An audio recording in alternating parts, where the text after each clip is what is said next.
বান্দারে আমি আল্লাহ না তোরে এত নিয়ামত দিয়া সুন্দর করে বানাইলাম।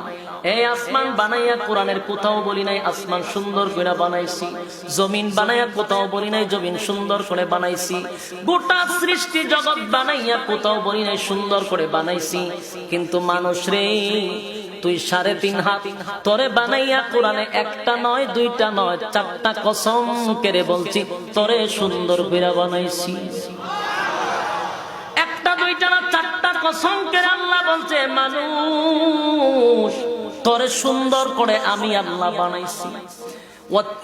তিন ফলের কসম, জাইতুন ফলের কসম, তুর সিনিনা সিনাই পর্বতের কসম, হাযাল বালাদিল আমিন পবিত্র মক্কা নগরীর কসম। 4টা কসম করে আল্লাহ বলেন লাকাদ খালাকনাল ইনসানা ফি আহসানি তাকওয়িম।